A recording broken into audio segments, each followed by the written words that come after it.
Welcome back to Danny Rand. Today we have a very special guest. Like every single week, we have a 2000s rave legend, the creator of Pharmacy, and also Kill Rockstar that's gone on and still runs to this day, I believe. I could be told if it's right or wrong. But I have sitting across from me, the one and only Brad Drummond. How are you, my man? I'm good, sir. I'm good. Great to meet you. Likewise. Thank you for coming down. This is the first time we've actually met, even though we've worked in the same industry for 20 years. It is. We were just saying, like, what your name's been one of those ones that's been around the traps and I know very well, but we've never actually physically crossed paths. So it's good to be here. And good probably place to start the story, right? So obviously, you know, when you've seen the podcast, you've watched it, and then it comes up all the time. Pharmacy is one of those myths almost in the 2000s because it's sort of kind of, I guess, blended two scenes together, which at the time was that sort of rave slash, I guess, counterculture in a sense. And then also I'd say there's definitely heavy metal sort of elements to what it became. It comes up all the time, I think, because it held such a nostalgic, I guess, tip to the people that were involved in that scene. So before we go there, because that's obviously a big part of what we're going to talk about today, because fucking I've been hammered about it. But what originally got you into dance music in the first place? Or music in general, probably, not even dance music. That's a great question. I mean, in high school, I was into that whole cross-section of punk and metal and Fat Records and Pennywise and obviously Tool and Nirvana and Black Flag, all these kind of bands. And it was my good high school friend Dan De Silva, who was my original partner in Pharmacy, that took me to what was it? It was maybe Gatecrasher in '99, and it kind of went from there. You know, I started going to a lot of parties. And then very, very quickly had that kind of rave calculus moment where you're standing there going, 5,000 people, $100 ticket, ... profit. Yeah, 110. You know, like, and of course you don't know your ass from your elbow, but it seemed like a great idea to jump in 2 feet first. What area are you originally from? Area? Oh, now we're getting complicated. I grew up in New Zealand. Oh, really? Did you? I'm from Christchurch. So that's even crazier. So you've just come over here, gone to your first Gatecrasher. Came over here year 11, did VCE. You got no accent. Oh, I got beaten out of me at school very quickly. So yeah, did VCE here, started uni at Monash and started promoted the first Pharmacy, I think, with Dan De Silva, with my partner at the time. I'm pretty sure it was my first year of uni, and that very quickly was much more interesting than university. And, you know, at the time I thought much more profitable as well. I mean, you know, a few $1,000s when you're 20 is a great amount of money. But yeah, you feel like you're a millionaire. I feel like that's like a recurring story is like the first event, you know, you make a couple grand and you think you're retired forever. Oh no, we didn't make money on the first one or the second one. But, you know, eventually when we started making a little bit of cash, it was a bit of a different story. So walk me through that, right? Because obviously, you know, you talk about people come through and they sort of start in the scene. There might be a DJ, there might be whatever. You've come to a Gatecrasher and pretty quickly fucking thought, hey, this could be something that I could do to make income. What do you think made you even think about that? I think it's the Dunning-Kruger effect in full form. Like, I didn't know enough. I didn't know enough to know that I knew absolutely fucking nothing about how to run a rave, how to run a dance party. It was like, you know, how not to run a dance party in 10 easy steps. It was, it sounds like a good book title. Yeah, well, I mean, we knew absolutely nothing. We got taken for a ride on booking talent. We didn't know we didn't know anything. It was great. So that first Pharmacy, what kind of starts the idea? Where does the name come from, and where was it? Well, it's funny. The original concept name for Pharmacy was going to be Ravetech 2000. It was terrible. That would work now. Like Ravetech 2000 is a cool name right now. It would. It'd be kind of retro. But I remember going in with Dan, my old business partner, and sitting in the office of, I forget what his name. Who was the owner of Billboard before Udorovic? Before Udorovic. I think it was actually a guy called Mark again too, but it wasn't Mark Udorovic. Yeah, no, so that was. Anyway. Yes. Standing in his office, wasn't even offered a seat. I remember standing there pitching this idea, and we go, look, we want to hire the venue. We want to do this event called Pharmacy. He's like, okay, stop. You just got to wait a minute. Picks up his phone. You're not going to fucking believe this. I've got these two cunts in my office. They want to run a party for, are you waiting for it? Pharmacy.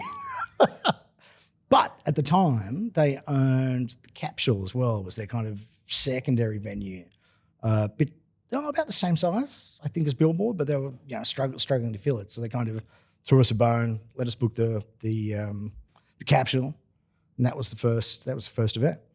And that's like normally like how it goes too. Like you go with big dreams and then someone sort of not squashes them, but makes them more of a reality. You know, like they come back and say, hey, I understand you think you can do 1,000 people in your first night, but you're not going to.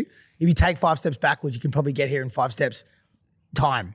Well, we sold a lot of tickets on that first one, but we also had no understanding about costs. So we had a techno DJ at the time called Mrs. Wood, who was a headliner. She was big in the kind of late 90s, early 2000s, which we overpaid for, like completely. But we also had no idea what was going on, how to book a lineup. So it was Gavin Campbell at the time. We had Jason Rudeboy, who was amazing. Midro, Ajax and Crash, and Mrs. Wood. This mutt of a mix of talent that just didn't kind of fit together at all. So because we had this mutt of a party, it kind of ended up working for us. You know, we kind of appealed to everyone a little bit. It wasn't deliberate, but it was kind of our thing. Yeah, it's interesting. And like you go back then, you talk about like booking those lineups, right? How were you even booking them? Because there was obviously no Facebook, no Instagram and stuff like that. There were barely even mobile phones at that point. So it was kind of getting, I remember I had a lot of support from the Hard Candy guys in the early days, especially Ajax, Jason Lloyd. He was a big supporter. He helped with a lot of contacts. And in fact, I think he designed the pharmacy logo. That's sick. Yeah, no, he was great. He's still a great guy, still around. But we'd get phone numbers. We'd set up a meeting. We'd go around, and back in those days, I mean, we were stoked when a Jason Midro agreed to play at the party. Yes, high fives all around. And it was different then. It wasn't a flat fee. They would kind of say, "Well, what's your ticket price?" Well, it's $40. Well, I charge 10 times or 20 times or 30 times ticket price. That's the fee. So I've actually never seen that model. Is that like, that must have been a thing back in the, like those days, but for me, it's always been agreed fee. They come in, you pay them back then cash, you know, sort of. So that's interesting. Like that's more like a band model almost. Yeah, I suppose so. Yeah. Like it was, it didn't last long. I think it was just maybe the last remnants of that model, but yeah, that was it. That's sick. So pharmacy, why pharmacy? Like where does that come from? Where does the name, like where's the origins of the name pharmacy? I've always liked a single word, something that doesn't have too much meaning, something that you don't have to apply too much kind of thought to. And obviously the idea of pharmacy at a rave party kind of goes without saying. But it just kind of felt right, I suppose. Yeah, I rate it. Like it's lived the test of time, you know, like it's still a sick name now. I think it still works now. It's like as a name, it stands up still to this thing, and like it's memorable. Everyone remembers the name.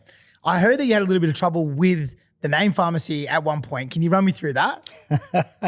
Yeah, I don't remember what year that was. I think it must have been once we were starting to do the bigger parties and it was starting to be a bit more controversy around the crowd and kind of what was going on when we were doing 2, 3, 4, 5,000 people. And we had a cease and desist letter from the Pharmacist Board of Victoria for, I forget the exact verbiage on it, but it was something akin to bringing the proud profession of pharmacists into disrepute. Because they weren't making the drugs for the party. Yeah, exactly. They were jealous. Yeah.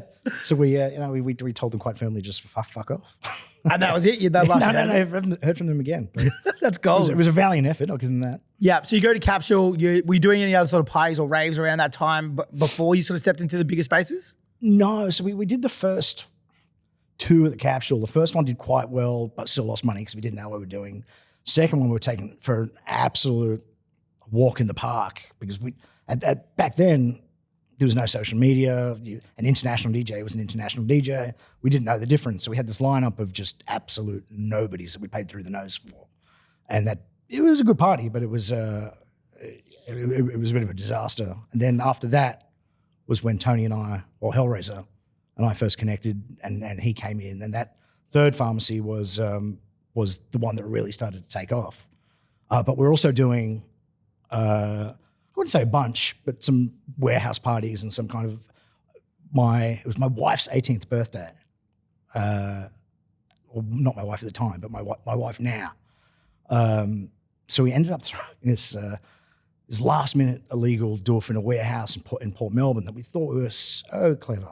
We'd driven around, driving through the back streets, taking turns, going down back alleys. We found a warehouse that was just absolutely amazing. We thought it was out of the way. Nobody's going to find us. But because we've been driving around so long and I didn't drive to the other side of the warehouse, we just missed the fact we were just off the main strip of Port Melbourne behind the police station. And was it an abandoned warehouse? It was an abandoned warehouse, and there was a perfectly natural hole in the fence that the police later refused to believe we didn't create. But we went in, it was a very simple setup, like just a pop-up, went in, set up the sound system. Everybody came in. There's probably maybe 300-400 people there. And then the cops, we actually got away with it longer than I expected. We probably got away with it for about four hours. Then the cops came around 1 a.m., I think. So you just see 400, it was wild scenes, 400 people going through that tiny hole in the fence, over the fence, everywhere. And me and my partner trying to get all the equipment out through that hole in the fence. So at one point, I'm standing on this side of the fence. He's standing on that side with a big speaker, and I've got a tap on the shoulder. Police right behind me, and he's still pushing through from the other side of the fence.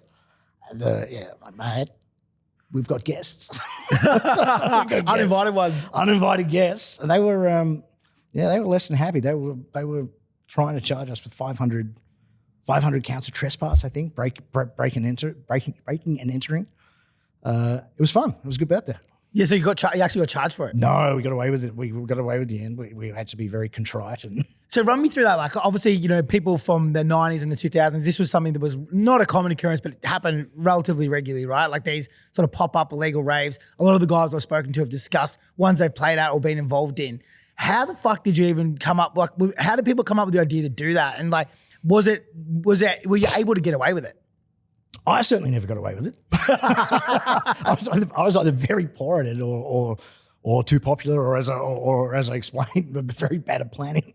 So no, I never did. But then there was some, like the Melbourne Techno Collective. I think it was Pete and I forget their names now, but they got away with a few that did exceptionally well. In fact, I met my wife at one of those parties. So yeah, some people were much better than I was.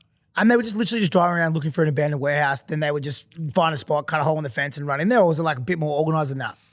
I think 6 of one, half dozen of the other. Sometimes it was opportunistic like that. Other times they knew a guy, And certainly wasn't as ill-conceived as our effort. I fucking just love it. It's just so courageous. Like these days, like people don't do it. They do a little bit. It's kind of come back in flavor a little, but like my generation, we were more clubs, recoveries, whatever. No one was doing it because I guess the generation past people had been charged and there would have been some serious consequences and things like that. So it wasn't worth the risk anymore. No. So for me, it's always like, I love to like think about it. I can envision myself going to these raves, but how did you even find out about them? Sorry, what's that? How would you even find out about them? We went to Kinko's at the time and printed out a bunch of black and white little slips and handed them out to our friends and other. I think we did it on the Saturday night. So back then, the Friday night was the big club night when you had Base Station, Hard Candy, and Excessive, and we just handed them out. We booked our friends to play, and lo and behold, it was quite a large turnout. So how crazy, because you wouldn't even know how many people are going to come right until they get there. No, and they all started piling in, but then watching them pile out in the space of 5 minutes as opposed to the speed they arrived was interesting. Yeah, that's awesome. Yeah. So going back to, you just mentioned a whole bunch of clubs then. So obviously there would have been clubs that kind of inspired you. What were some of the clubs you were going to before you started pharmacy? Well, Base Station was one where I had a lot of friends and I was there every week. But I think the guys that really started the business model that led me to pharmacy was the Hard Candy guys. It was a weekly club, but they were the first ones, at least the first ones to do it properly, to be bringing in large scale internationals and doing that. So that was the idea that kind of led me to going after international talent myself, but doing it on a larger scale. So going back to pharmacy, right? So you talked about this kind of, I guess, iconic meeting of the minds where you and Tony Hellraiser meet up. And then that was pharmacy as dark as what it became?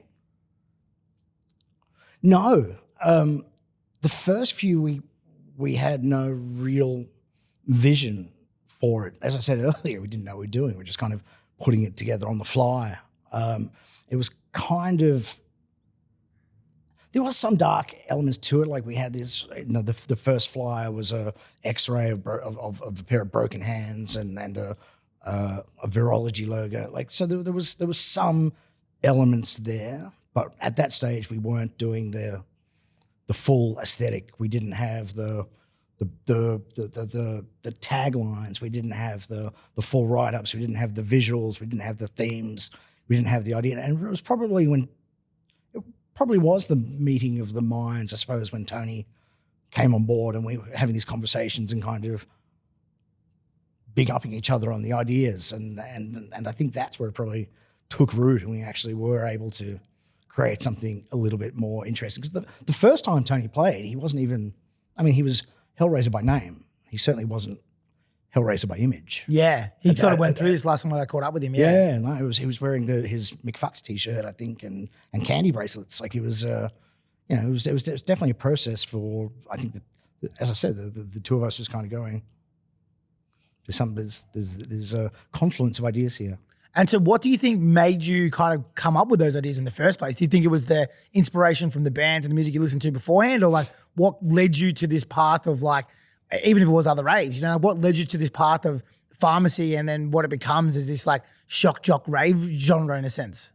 Well, I think to me the aesthetic was almost as important as the music. We wanted to kind of do something interesting and in the end that being too much and leaning into the skid kind of paid off. We had these elements of punk metal and at the time the Jim Rose Freak Show was something that was going on and BDSM performances, like just all these different ideas of being able to do something differently was really exciting. And I think that came a little bit from having the mashup of the different styles of music as well, that we kind of were able to have an identity of being different, and then being different was almost not the most important thing, but it was the inspiring thing and the creative outlet.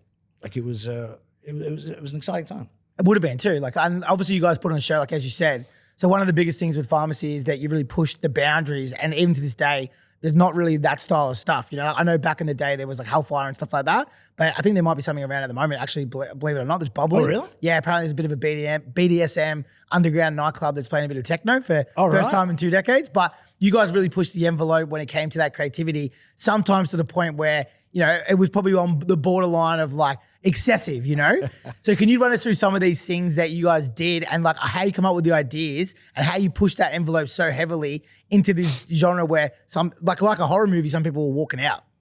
Well, it did feel like at times like I was the ringmaster of our own little fucking circus of decadence and decay to some extent, And we were really trying to push the boundaries of, not deliberately pushing the boundaries of decency per se, but certainly trying to find new and interesting things. Like there was a club in the UK called Torture Garden. Never heard of it, no. It was big in the 90s. It was kind of associated with, I forget the name of the brand now, but it was associated with like a big ravewear brand in the UK. Lab 4 would occasionally play there and Proteus, but it was very much music secondary and the BDSM thing very, very front and center. So that was kind of part of it, but also, that tied into what was going on with Marilyn Manson and the Jim Rose Freak Show at the time. But, there was a lot going on. It was like the Dread Pirate Roberts trying to prevent mutiny at times. And I guess if you look at like mainstream culture or even like rock culture in general at that time, like something that I've not really thought about, but everyone was trying to shock. Like that was sort of like almost like a period of time where had like Marilyn Manson, you had Eminem, and like everyone who was being successful was breaking through with these people that were like, in a sense, some form of shocking or shock jocking or whatever. So that collaboration of like rave, which was kind of being birthed in Melbourne and obviously in other places like London and Germany and whatnot, the kind of mixture of the idea of like rock and hardstyle, which I don't think is that much different in my opinion. It's fast, it's aggressive. The idea of mixing them two together doesn't really seem, now looking back on it in hindsight, it doesn't seem to not make sense. But at the time then, there was nothing else really in Melbourne that I know of that was doing stuff that was so forward thinking. I think you're right. I think there was something, I've discussed this with Trent a lot. Like I think maybe now Pharmacy, if somebody started something like Pharmacy or the brand you mentioned before, might work again. But I agree there was with a long period when it wouldn't, because the late 90s and the early 2000s were economically not a great time. People were angrier. There was a lot more of a sense of rage and despair. Like music was angry. Not all music was angry. Yeah, literally all music was angry then, wasn't it? Music was angry. Like there was a sense of angst and you know, it was a great outlet for that. Like some of the stuff we were able to get away with was interesting. Like quite infamously, we would have. I've got to shout out to my freak master, my former freak master. I haven't spoken to him in years, but he was a great guy, Pietro. He was the guy that choreographed. Remember the rave scene in the original Matrix movie? Yeah, with all the BDSM and masks. So he was the guy. Owned a club in Melbourne called Abode, which you might remember from the early 2000s. He was my guy, and we had like acrobats hanging from meat hooks. We had BDSM shows. I remember we had midget security guards at some point, kind of walking around dressed up in full security with their thing. It was quite wild. You know, there was other times we had Hellraiser wheel to stage in a full Hannibal Lecter masks. We had full choirs on stage. Strippers. There was one time we had Lab 4 and Proteus performing with a full metal band on stage before they destroyed all the keyboards and the turntables on stage. We had fortunately managed to go out and buy a bunch of fake gear from a secondhand store before That's smart. Before they did that. But I know it was wild, man. It was wild. When you go to these venues and going, hey, look, we want to hang some people from hooks. I know you did venues like the Metro, you did venues like Billboard, you did like, you know, Kryal Castle and stuff. When you go to these venues saying, hey, we're going to hang these people from hooks and we're going to do full BDSM shows on the stage, was there pushback or were they like, nah, all good? We didn't tell them. That's the best way to do it. I think those venues have such great rigging. You could rig a semi trailer from the roof. They've got that. They can take that much weight. I mean, you don't need to plan for much really. I think the best one we ever did. We did a pharmacy. It was one of our birthdays. It was Pharmacy Black, Rain and Blood. Just play on the Slayer.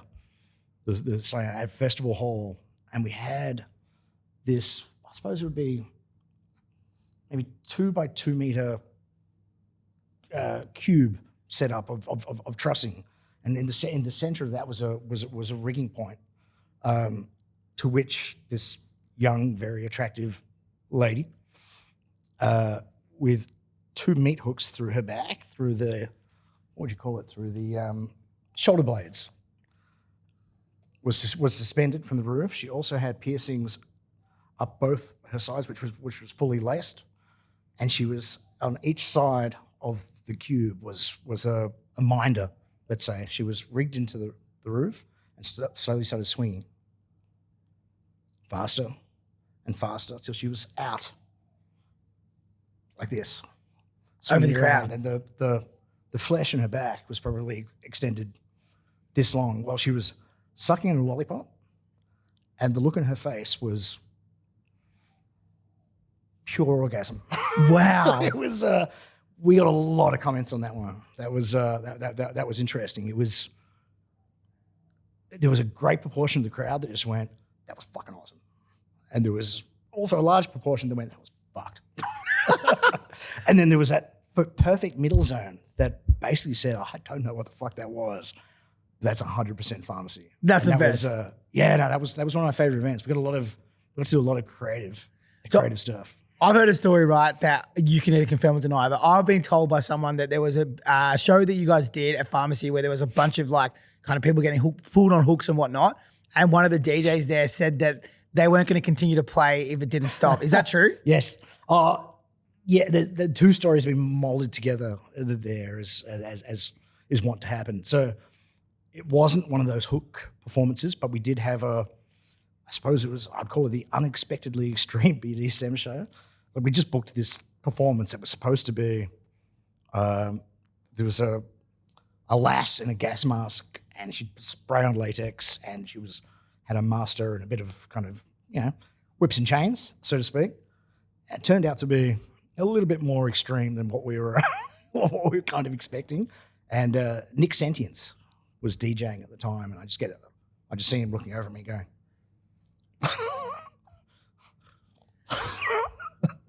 this stops the ride. I was in two minds. Like, which way do I go? I'm paying you more, so all right, I'll get them off.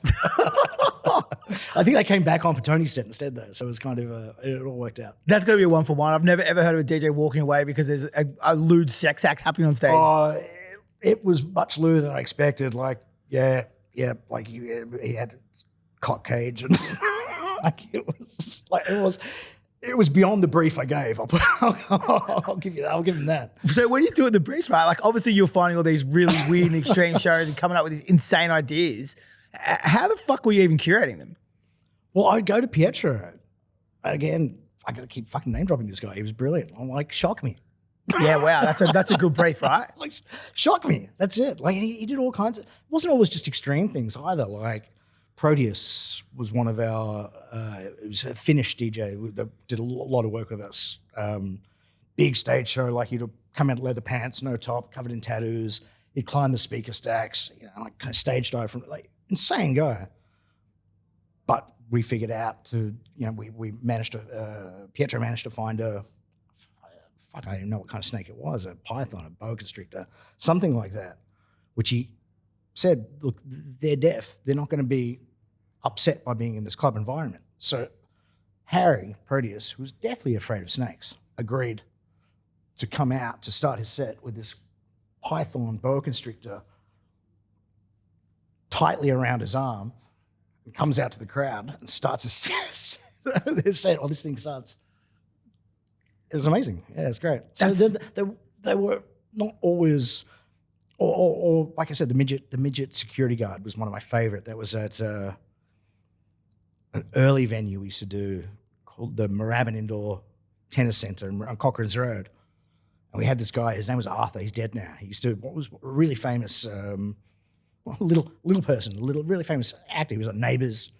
But he would come down, he'd dress up as a security guard, and he was the loosest unit you've ever fucking met. He would stand on stage, and I'd give him a drink card, and about half an hour later he'd go, I need another drink card. That was $100 drink card, Arthur. What are you doing? You're fucking this big. You come back later, he's gone through about 10 of these drink cards, a fucking 10-pack of pingers. He's got his belt tied around his head,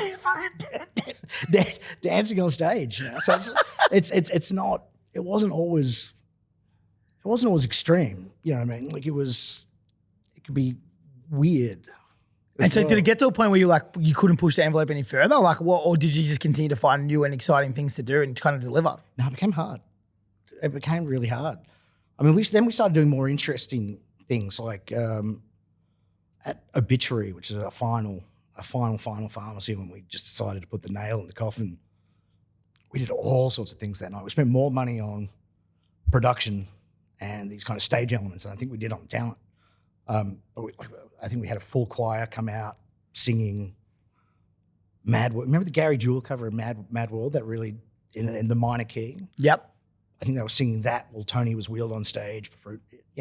These kind of things. So they weren't extreme, but they were theatrical. Interesting. Yeah. And so this event starts at Capsule, you're doing a couple of hundred. It obviously goes on. You talked about doing Festival Hall, you're doing thousands. Some of those ones are Festival Hall, you talk Kryal Castle, you talk Metro. What sort of numbers did Pharmacy get to in its peak? It was a kind of a mixed bag. Kryal was interesting because we never did a pharmacy at Kryal per se. That was when I was business partners with Richie McNeil. So it was always pharmacy versus hardware. So the main stage would generally start off with Richie's kind of more techie stuff and then kind of build into the pharmacy stuff as night went through. So there was never a pure pharmacy, but it was, it was at the same time. Those would do maybe 5,000 a night. They're not big numbers compared to what some people are doing these days, but back then it was a pretty big deal. Well, I think it still is because, like you talk about with the disconnection, like there's no phone, there's no social media, you can't run direct ads to ticket purchases. It's like 5,000 when people didn't even barely have mobile phones is fucking insane to me. Yeah. That's a good point. We were probably doing. It would kind of vary between 2,000 to 5,000 depending on the event. Moorabbin was about 3,000 capacity. Altona was about 5. Not that we'd always get there, but yeah. So you had a lot of internationals at Pharmacy too. Guys like Scott Project, I know you mentioned before, Proteus, and a bunch of other guys. Can you run me through some of those people that you had? Also the relationships you built as a promoter, bring them over. Well, it's interesting because it all kind of started with Scott Project. Like it was, what's that expression that they say, success is equal parts luck and hard work, or it's the confluence of luck and hard work. And I think that's kind of what happened for us when we booked Scott Project for the first time. Like we booked him just before he broke big. His track Overdrive had just started, which is the all-time biggest hard trance anthem ever, had just started to be played in the clubs. His big remix before that was Thunder in Paradise. And I remember, again, being all of 20, I think. I was still living at home. I was still, we still had the home computer that was in the side bedroom at my mum's house. That's how I did my work then. And I had this spam email from a German agent just with a list of their talent.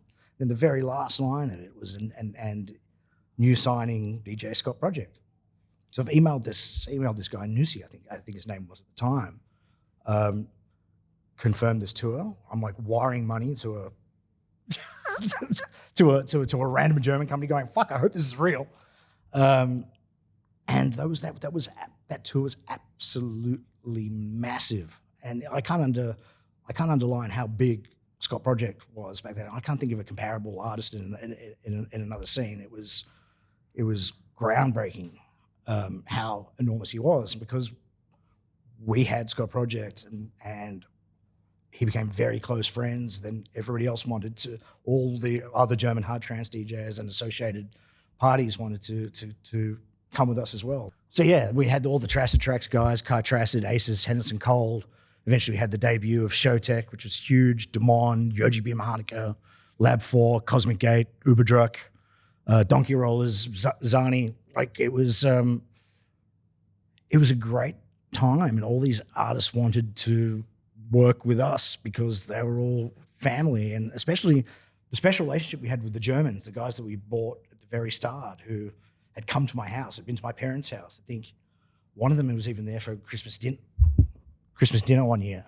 We had this kind of special relationship with these older guys, and I was a young promoter that they kind of took me under their wing, and we really had this.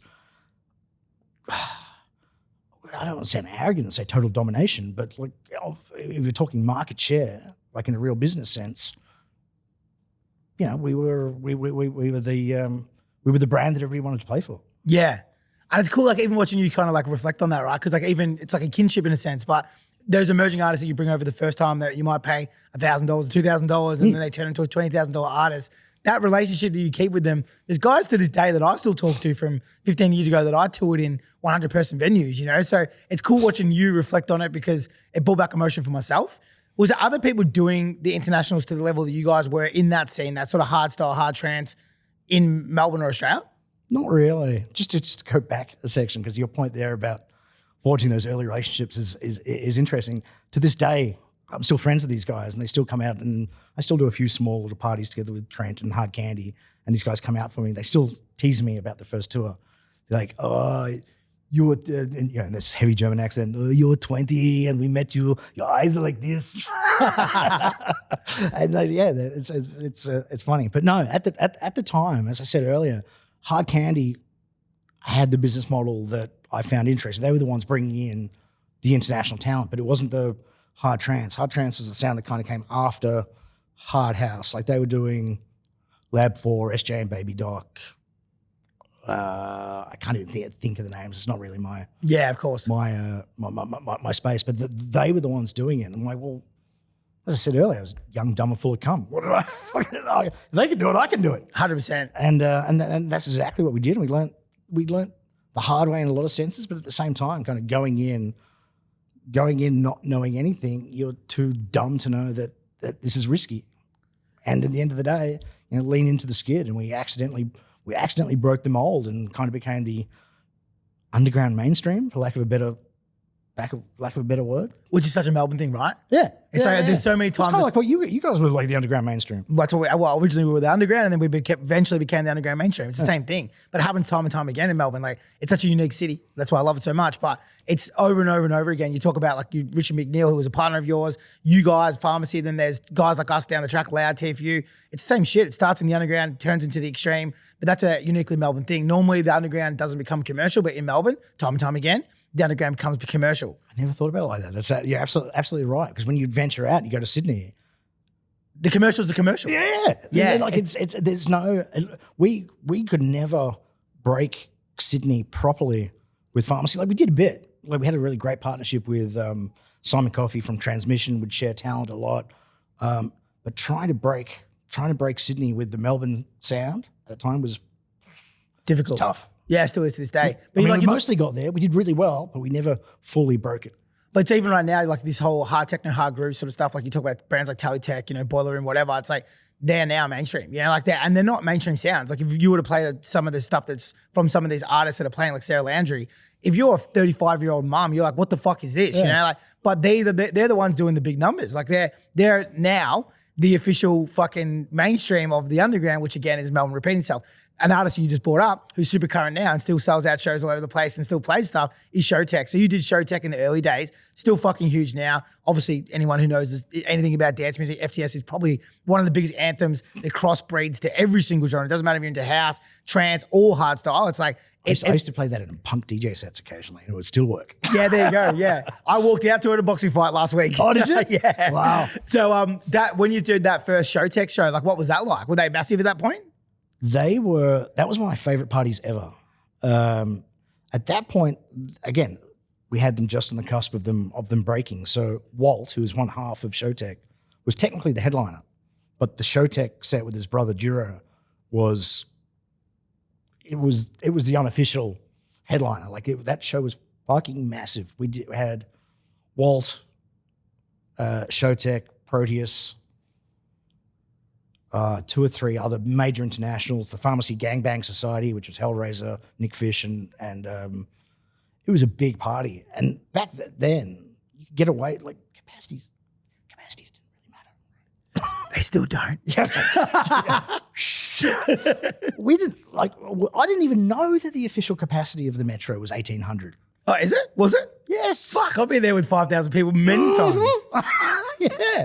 I think we had 3,800 or something in that night, and it was raining from the roof. The owners back then were Cowboys. They were shonky. And Yeah.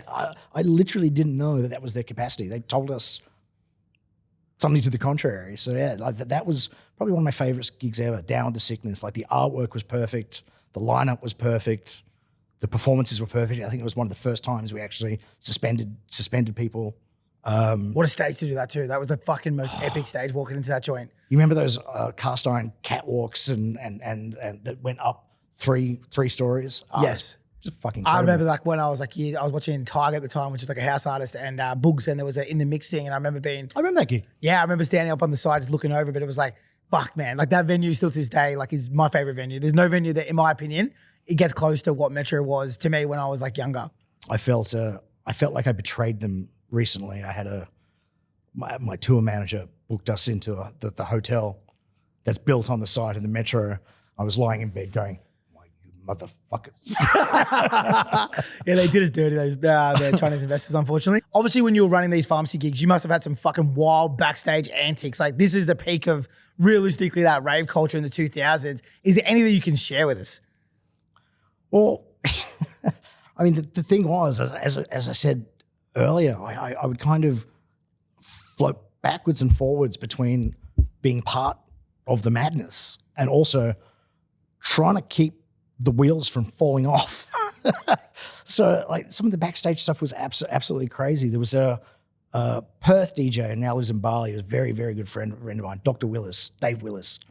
And Oh, yeah, I know Dave Willis. You know Dave? Yeah. He used to run Sky Garden for ages, yeah? Yeah, he was a booker for Sky Garden. Yeah. Man, that's random. One of the best people on the fucking face of the earth, but he was also back then one of the loosest cunts on the face of the earth. And he would, it was like 2 + 2 = 5 or 10 with some of these acts. Once you'd be backstage, I remember walking. Do you remember the backstage in the Metro? You walk from the stage and you'd walk up to levels, and you'd have the green room up the top. So I was walking up the first level, and I just start seeing a cascade of water going down. I'm talking a trickle of water. I'm talking a literal waterfall coming down as I walk up, and I see Dave Willis and Dark by Design standing there with the fire hoses.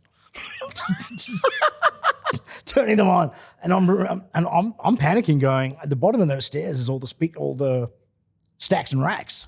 Fortunately, the door was shut, and it just went down out the fire escape. But yeah, shit like that. You walk upstairs, and like somebody let off the fire extinguisher. There was probably more booze backstage than at front of house. There's the people preparing with the meat hooks being inserted into their back. You know, the strippers are doing their things.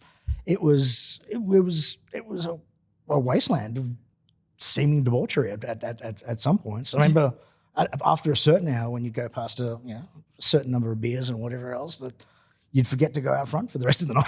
And that's another part too, is like you look these days, you're more likely to get a protein shaker on your rider from an artist than you are. Back then, it wasn't unusual to have a drug rider on the side with what narcotics they wanted, right? So you're in the peak of that too, where DJs were like, they weren't just phenomenal artists and musicians, they were phenomenal party people, Mm-hmm. Yep. Now you're more likely to get a pair of socks and a change of underwear on the 100%. on the rider. I remember that we had multiple times where we'd actually have artists like they would not go on stage unless they got their rider of narcotics. It wasn't unusual. Like it was a true thing. We didn't have too many of those. There have been some. Okay, so pharmacy runs from that sort of 2000 era, but eventually does come to an end, right? And I would say that whole scene kind of came to like a screaming end that ends very similar to a lot of the underground commercial scenes we talk about. They get infiltrated by people that potentially were there originally or not there for the right reasons. Was pharmacy the same? Am I leading you down a track that is not right? Why did pharmacy end?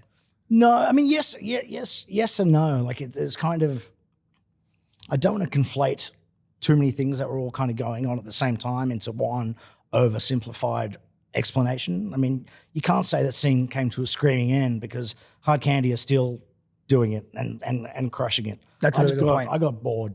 I didn't like what Hardstyle became. The creativity was gone. It wasn't interesting. The amount of overdoses and problems we were having was the thing. But then at the same time, ID&T and Q-Dance had come into Australia and kind of tapped me on the shoulder to look after Victoria for them. So we did Q-Dance, Sensation, and Trance Energy, three probably the largest raves ever in Victoria. And they had Simon Coffey, who used to run Transmission, run Q-Dance and Trance Energy in Sydney. So when that offer kind of came in, I was bored. I was fed up with all the with all the bullshit. I wasn't liking the trajectory the scene was going. So I'm like, I'll take the money. Yes, let's do it. So for that reason, we ended up doing I think it was called Pharmacy Obituary, the death of pharmacy. It was the final pharmacy we had. I've never seen queues like what we had that night. But that was the end. Then I did Sensation, as I said, Sensation, Q-Dance, Trance Energy for a couple of years until that also collapsed due to, not due, I was going to say essentially due to the Melbourne drug issue at the time, but it was exclusively due to, not Sensation, but certainly Trance Energy and Q-Dance in Victoria, exclusively due to the ambulances and the overdoses. And I remember at Trance Energy, for a while, we had the dubious record of having the most ever ambulances and transports at a single event. We had 28 from the one night. The head of Ambulance Victoria turned up at, I think it was midnight or whatever, walks up to me and goes, "Why is it always you?" At that point, I'm out. I'm done. This is not what I want to do. I don't want to have deaths in my hands. And it's a really good point And because it made the news in Holland as well. So the ID&T guys were also like, we're out. So that was the nexus point. and there's a point like Melbourne. This again, going back to that recurring like Melbourne sort of synergy that continues to happen. This is one of them, right? Like these underground commercial scenes, they end up getting kind of normally getting affected by GHB. It seems to be the one that comes in and out. It seems to be not exclusively a Melbourne thing, but it happens time and time again. It's every 7-8 years, it's like a cycle almost. And then it's the ambulances, then there's the police pressure. But when it comes to all those scenes, like our scene ended pretty much the same. But at the same time, when you talk about that hard trance or hard style or whatnot, it's only really now, like with guys like Showtech coming in, that they're being supported. There was like a 20-year almost like blacklist in a sense when it came to anything large scale, like Q-Dance or like Kryal Castle. Kryal Castle obviously came to very like, what did I say? Very public ending. And then obviously for exactly the same reasons. Trans Energy was the same. And then Q-Dance was much the same. Like even now you talk about in Sydney, there's that big massive event. You can HSU. Yeah. HSU. But like people say, well, why is this not in Melbourne? And like they'll never allow anything like that in Melbourne again because of what happened at those other events. They do a big one in Melbourne now that the Candy guys run for them that does very well, and they don't seem to have those problems these days. So as you said, it seems to be a cyclical thing. It's getting better. Yeah, maybe. I don't know. I can't. I actually think it's a different really audience that speak to goes. it. I will say, however, I no longer have the record. That's a good thing to lose, isn't it? Thank fuck. So, and during that time too, there was stabbings and stuff, obviously at Salt, and there was other stuff like that. Was that anything that you experienced, like when you're sort of tenured working in that space, when it did get really violent at the end? Yeah, I mean, we didn't have so much violence at the end. Like it was more in the early days. Like we had when we were doing parties at the Docklands. Again, in the early days, it was hard to manage. Like we had a 1,500 capacity, I think on this gig, and we'd sold the 1,500 tickets, but 3,000 people turned up trying to get in. So, you know, people equal shit. So they were trying to break in through side doors. They were trying to jump gates. So they were trying to get in. And this one cat ice picked a security guard 17 times or so or something. It was lucky this guy was a big unit, and all's well that ends well. But yeah, there was a lot of stuff like that in Melbourne back then. And again, that was probably when the ice thing was big. That again, I'm not really in that scene now, so I'm kind of glad I don't have to deal with any of that. But yeah. It's interesting because again, it goes back to cycles. It's always the same. Like the G comes in, the ice comes in, and then those sort of negative things start to happen. You finished pharmacy. You then start working in a different space. Kill Rockstar still exists, but Kill Rockstar is no longer the rave brand that it was prior. From my understanding, you can tell me if I'm wrong or not here, you start to do a whole bunch of other stuff. Some of those things are touring bands. You're doing like rock bands and punk bands and whatnot. Even you were doing like activational stuff for like big brands. Like, I could be wrong here, but Nickelodeon, I believe. How and what was the transition there, and what was that like? Yeah, I think the Kill Rockstar years after the pharmacy parties and after we still did a few rave things where we're just trying to find our feet afterwards. But it was probably a 5-year period of just trying to find our niche. I didn't want to do dance music anymore. I mean, partly I was fed up with it. Partly there's that little ADHD thing where I'm like, I need something different. But yeah, I think we're just trying to find a niche, and there were a lot of promoters who were all fighting for the low hanging fruit, stuff the big promoters didn't want to do. Like I did some great tours for like the Dead Kennedys and the New York Dolls and Hanson, Aqua, all these kind of not current acts, but we timed it right and made quite a bit of money off it. But it wasn't.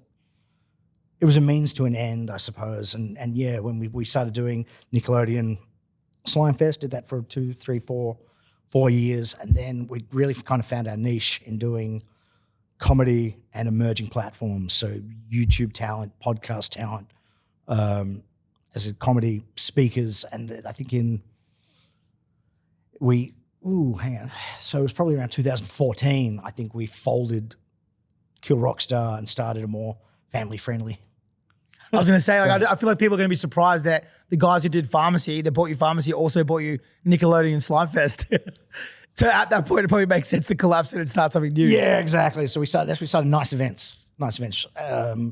And at that time, we started working with TG and Paul Dainty one of the the legends of the Australian touring industry, the Rolling Stones, Paul McCartney, Michael Jackson, etc., who really took me under his wing, and we've developed that space now to be, I think, the probably the market leaders. You know, we do all the big comedians podcasts. We look after Sushi Mango, Andrew Huberman, Bad Friends podcast, Theo Von, Shane Gillis. The list goes on. Yeah, So, and they weren't to the large scale that they are now. Like, you're going to stadiums to watch these shows, but beforehand they were like in small town halls or whatnot. yeah. Yeah. Well, this is what I discuss with people a lot. What I do is niche talent. But the irony being that niche talent is no longer doesn't mean small, it just means specific. So we're doing some of these niche artists in arenas, multiple arenas in some cases. I think Sushi Mango did 4 arenas in Melbourne on the last tour. So it's it's real business. It's kind of crazy. Like, you look back on your career, right? Like when you're working in pharmacy, which was a niche, and you sort of learned trial by fire how to develop events, develop communities, develop niches. Because hardstyle and hard trance was definitely a fucking niche at that point. But still, at the same time, you're doing large niches. Then you work into this new space where you understand niche and community, and then you develop this thing to working with niche artists that are now doing arenas. It's not much different, really, when you think about it, right? That's so insightful. I've never actually thought about it that way. No, you're absolutely right. No, you're right. You basically, from what you've taken as a kid, you've just implemented to a different role, but you've grown as a person, and met in the middle. So for me, I guess reflecting on that is actually super interesting. That kind of makes sense of your role in there because it's something you've already been practicing for a decade beforehand. No, you're absolutely right. I think I have become an expert in developing or maybe it's not developing, it's certainly identifying niche audiences and trends and writing them early. But the most important thing is I mostly get to be in bed by 11 p.m. now. Yeah. Not 11 a.m. That's a bonus. That's great by me. And that's the thing, like all good promoters eventually, right? Like not all good ones, but the ones that are not completely fucked. There's eventually a point where they want to go to bed at 11 p.m. Yes, exactly. And we have to work a way to pivot. When Paul Dainty came to you, like, how did that even happen? Because, like, you talk about Michael Gudinski, you talk about Michael Chug. These guys are like iconic figures, like that any promoter should know. They don't know, they should do their study on. But like having someone like him come to you and say, hey, I want to work with you. How did that happen and what did that feel like? I think it was probably a little less deliberate than that. Again, it was one of these great confluences of circumstance, I think, where at that time I was I was touring most of the digital talent that was coming through Australia, certainly most of WME stuff. And Paul had a history of promoting the Mythbusters brand in Australia. And all of a sudden there was this tour that was one of the guys from Mythbusters and Vsauce, who's a big YouTuber. So WME came to us and said, you're our digital guy. You've got the history with Mythbusters. Would you consider working together? Yes. And after having a few conversations with Paul and just chatting about the state of the industry and how hard it was working as an independent with Live Nation's kind of, riding shotgun and just running around like a bull in a china shop trying to own everything. It just seemed like a natural fit to kind of working together. I don't think, at least in what I'm doing these days, it's very, very, very hard to remain independent. Yeah, of course.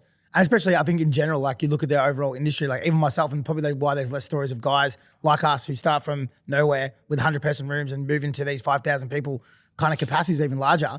It's not really that possible anymore for these young kids coming up because of Live Nation, right? Like it's a blaring, there was a Four Corners thing on it not long ago, but you can't go the traditional way of starting in a small room. You can, but it's very fucking challenging. Whereas beforehand, we were able to capture these niches, grow them to a point that but Live Nation didn't want them. It wasn't like that, but now they do. Now they do. Once we get now to everything. Yeah, once we get to 5 to 10,000, you get it taken off you. And then even in my, which is maybe sort of 5 to 10 years after you guys, a lot of the guys we built up through the reins. We had them 2-3 times and then they got taken off us, by big companies. So that growth wasn't there. But there is people who are allies, like Untitled, for example, who have come through and fucking dominate. And then there's obviously the Australian ones, supporting TG, Mushroom, Chug, whatever, who are still out there kind of battling the giant in a sense. But how long that giant stays away is, I guess, it's a big conversation itself. It is, yeah, absolutely. I mean, I think it's important to try and break that. Monopoly is not the right word. It's not a true monopoly, but I think it's important to fight them on the beaches. So when you've got like these talents, right? That's probably my last question before we wrap up. But when you got these talents of these guys who are YouTubers and stuff, because no one was doing it prior to you, what are you looking for, and how the fuck do you actually identify that they've got an audience enough to be able to do shows? It's really interesting. When we started doing emerging platforms, it was the YouTubers that were kind of at the forefront of it. So we were doing like Lee Singh and Markiplier and Dan TDM, all these kind of guys, the very A-list of the YouTubers. But I think what became apparent really quickly to them is that touring kind of sucks. You know, and like if it's your 5th, 6th, 7th, 8th revenue stream, unless you really, really want to do it as some kind of fan outreach program, touring's kind of hard. So that didn't, there was a real peak for a few years of all of that crew trying it and having some very successful tours, but then not wanting to do it again. On the other hand, the podcast, the emergence of podcasts as a mainstream format, that has translated to live in a much more meaningful way than what the previous generation had. So these guys are doing, you know, some of these live podcasts now are doing literal arenas. Yeah, and it goes back with no to promotion.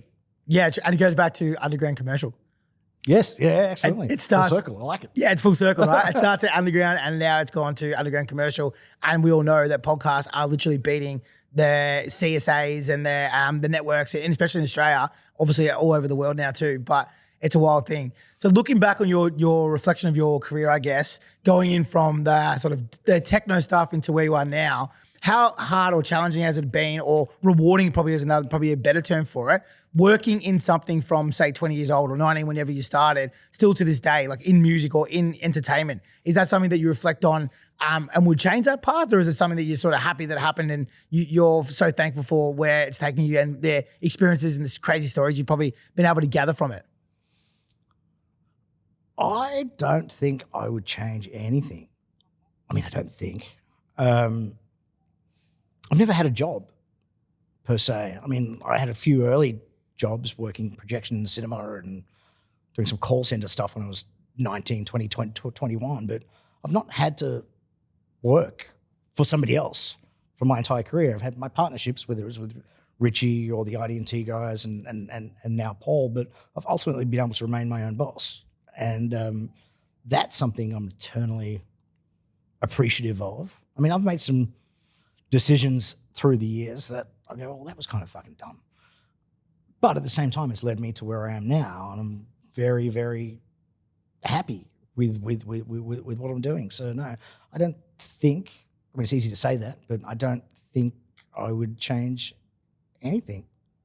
I know, that makes complete sense to me, because I'm much the same. Like I look at it and go, you don't lose, you learn, you know? Like as you move along, every mistake I've made was for a reason, because it took me down another path and I didn't make that mistake again. So I never, much the same as yourself, I never worked for anybody else, but it's like I would say more of an education than someone who's done a doctorate in university, because of all the failures, their mistakes, but also to all the successes I've had, right? So I think that being your own boss and sort of standing on your own 2 feet is it's such a special space to be.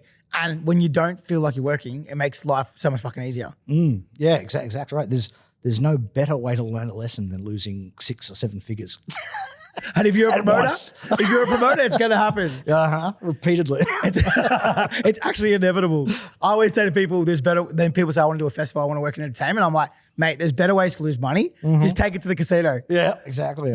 Some people, I lost, I lost so much money in this. I'm like, oh, that's cute. So good. I feel exactly the same. Brad, thank you so much for giving me an hour of your time to come down. Pleasure, His my friend. pharmacy story has been like brought up so many times. So to have the whole thing told from front to back, then the extension of what you're doing now. And I loved how we were able to like relate both from your early 20s into now, your journey now. And I guess all the little pain points and everything like that. Thank you so much for being such an integral part of this industry and entertainment. Without guys like you, there isn't the new people that come up and get inspired. Without you sharing your story on my platform, there isn't people watching this who may take a different trajectory and take a chance. So thank you so much for coming down with me today. I really appreciate it. And this has been fucking awesome. Pleasure, man. Great to be a part of it. Legend.